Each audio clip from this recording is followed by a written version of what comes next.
আজকে সুখের ঠিকানায় বেরিয়েছি। এর আগের দিন সুখের ঠিকানায় বেরিয়ে ফিনল্যান্ডের কথা পড়েছিলাম। ফিনল্যান্ড পৃথিবীর 1 নম্বর সুখী দেশ। তো 1 নম্বর সুখী দেশ সম্পর্কে কয়েকটি দেশের সঙ্গে আলোচনা করে এর আগে বলেছি।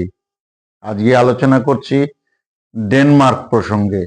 ডেনমার্ক হলো একেবারে সুখের ঠিকানার উপর দিকে 2 নম্বর সুখী দেশ।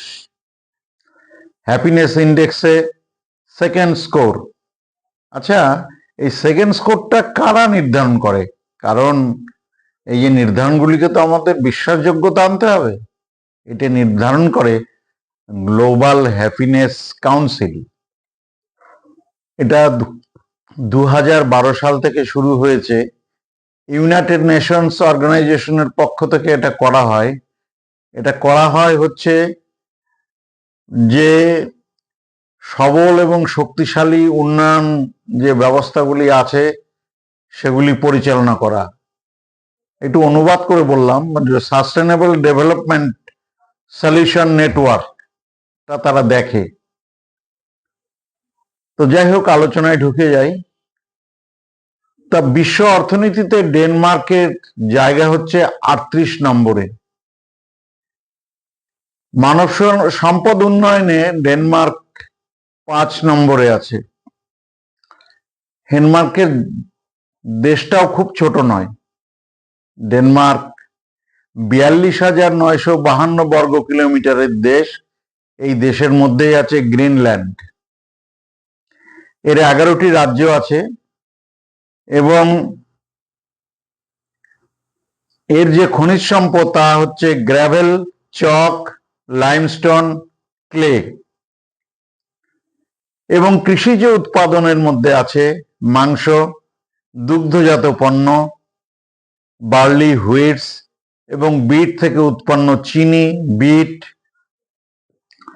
এর জনসংখ্যা হচ্ছে 59 লাখ এবং এদের যা উৎপাদন হয় এখানে তারা প্রায় 3 গুণ লোককে খাওয়াতে পারে। তাদের দেশের প্রায় 3 গুণ লোককে খাওয়াতে পারে। তবে তাদের যে শস্য উৎপাদন হয় তাদের শস্যের প্রায় 85%ই তারা পশুপালনে খরচা করে এবং তাদের পোলট্রি পালনও কিন্তু খুব শক্তিশালী এবং তাদের সাক্ষরতার হার 99% ডেনমার্কে। সেখানে চিকিৎসা করতে কোনো পয়সা লাগে না, উচ্চ শিক্ষার ক্ষেত্রে পয়সা লাগে না এবং যেহেতু এটি ইউরোপের দেশ, ইউরোপিয়ান ইউনিয়নের অন্যান্য দেশের ছাত্ররাও সেখানে গিয়ে উচ্চশিক্ষাতে তাদের কোনো খরচা করতে হয় না। তো এই তো গেল দেশটির আয়তন, দেশটির উৎপাদন ব্যবস্থা, দেশটির অর্থনৈতিক বিভিন্ন মান আলোচনা করলাম। কিন্তু দেখা যাক যে এত সব যে হচ্ছে, দেশটা পরিচালনা হচ্ছে কিভাবে, তার রাজনৈতিক ব্যবস্থাটা কেমন। তার রাজনৈতিক ব্যবস্থা হচ্ছে কনস্টিটিউশনাল মোনার্কি। পার্লামেন্ট আছে এবং পার্লামেন্ট আছে বলে সেখানে নির্বাচিত প্রতিনিধি ভোটের মাধ্যমে আসে। রাজনৈতিক দল আছে, সেখানে কনজারভেটিভ পার্টি আছে, সোশ্যাল ডেমোক্রেটিক পার্টি আছে, লিবারাল পার্টি আছে এবং সে দেশের অর্থনীতি হচ্ছে মিশ্র অর্থনীতি। 1930 সালের মন্দার পর, বিশ্বব্যাপী মন্দার পর, মহামন্দার পরে 1940 থেকে 50 সালের মধ্যে তারা তাদের অর্থনীতিকে, অর্থাৎ মিশ্র অর্থনীতিকে অত্যন্ত শক্তিশালী করেছেন। তাদের কেনসীয় অর্থনীতি তারা অনুসরণ করে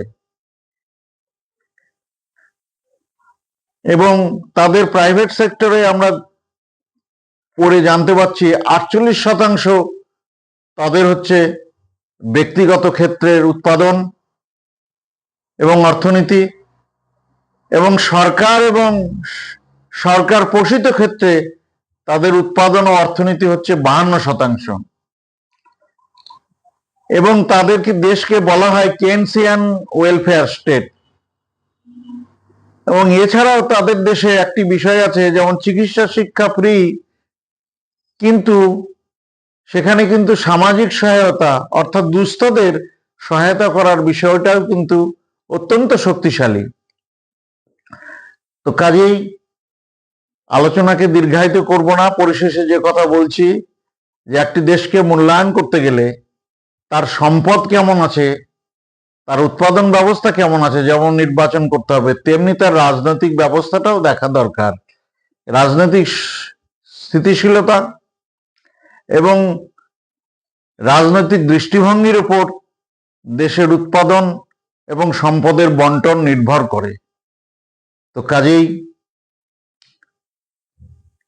আর আলোচনা করছি না, সবাইকে নমস্কার জানিয়ে আলোচনা শেষ করছি।